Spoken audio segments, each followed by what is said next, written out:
Morning. I was reading some stuff yesterday on Facebook. I saw a comment in another group from a guy who was having problems with sponsorship. And his problem was is the sponsors that he had tried to deal with came across as very controlling, very demanding, um, as if they had the final say in everything and the be all end all of sobriety.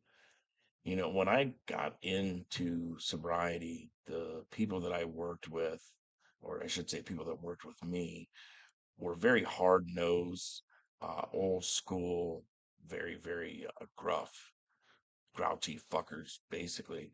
But they took a very strong arm, no nonsense approach with me, and that's what worked for me. That's what I needed because of my personality. That being said, when it comes to a sponsor, they're not your higher power. They're not the ultimate say. They're there to guide you through the steps and to offer, limited advice on situations based upon their own experience.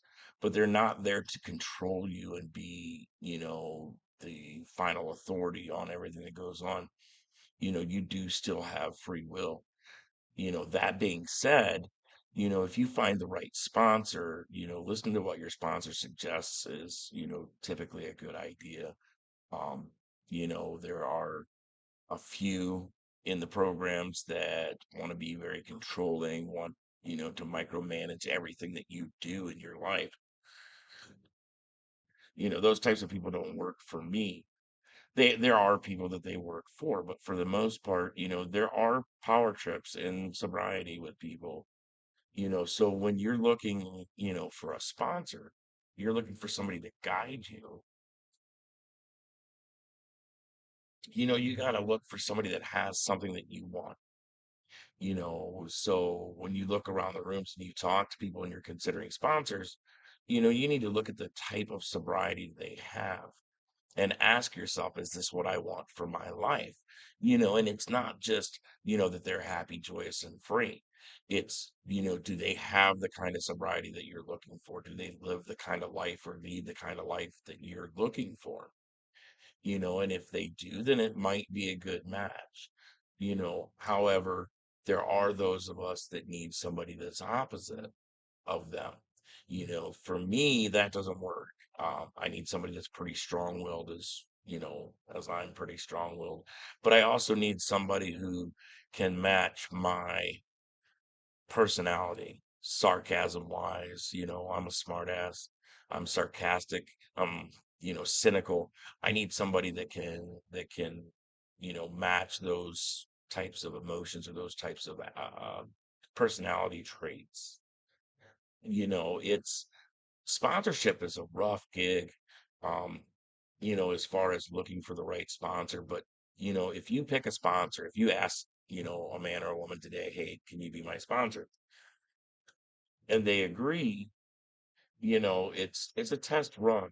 You're not locked into that sponsorship for all of sobriety. If you work with a sponsor and you find that they don't, work well for you, you can fire a sponsor, same as a sponsor can fire a sponsee. you know, you got to just, go with it. So when I was reading this, there was some really, really negative comments directed at this person, um, belittling that person to a certain degree, telling them they don't know anything, they need to do this, they need to do that, you have to do this, you have to do that. Um, and I thought it was in really poor taste.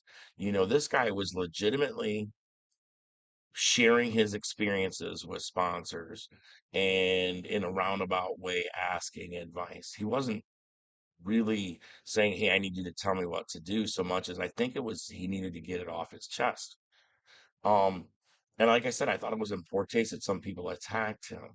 You know, um, I commented and told him that I'd heard similar stories from people in sobriety, and I hope that he finds somebody that works for him.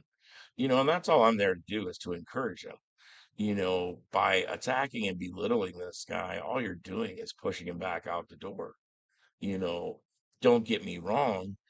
I keep everything very, very real, very raw when it comes to sobriety. I'm not gonna, tiptoe around your feelings. I'm not gonna be, sweet and cuddly. I'm an asshole.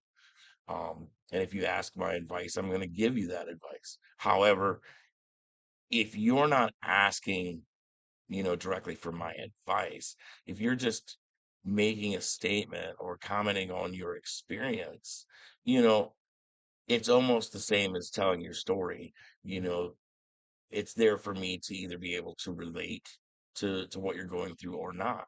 If I can, I can share my experiences and, maybe you can get something from that, but it's not for me to tell you this is what you have to do. This is what this one of the first guys I dealt with in sobriety told me there's nothing in sobriety that you have to do.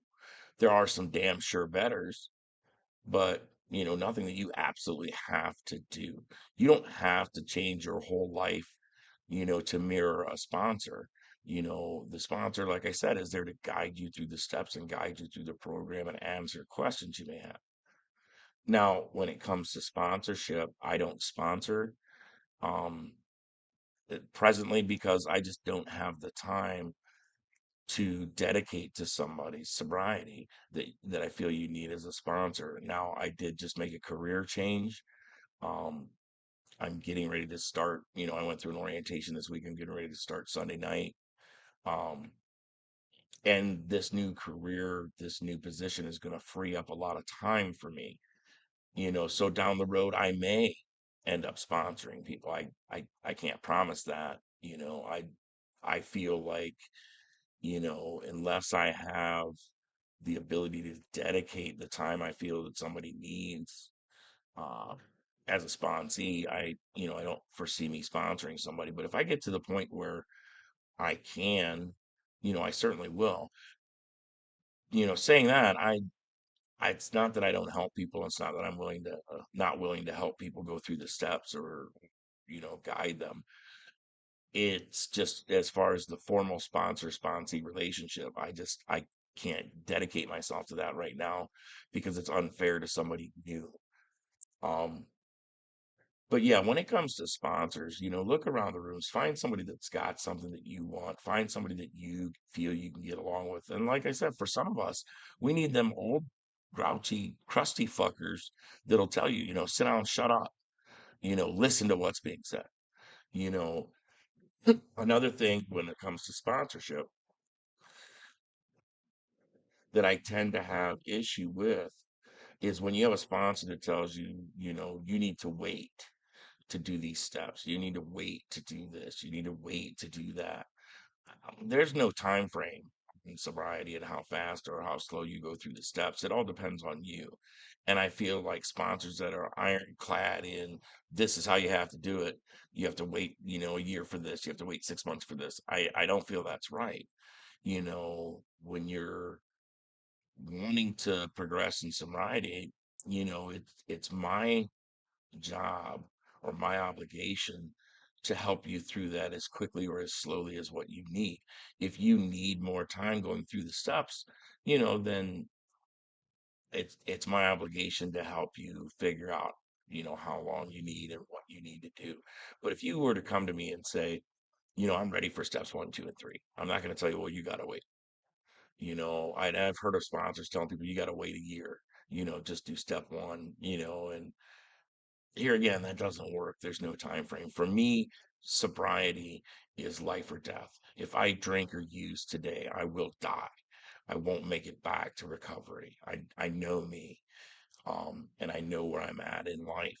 So, you know, when it comes to sponsors, just find what works for you. And if you don't find it, right away, just keep looking.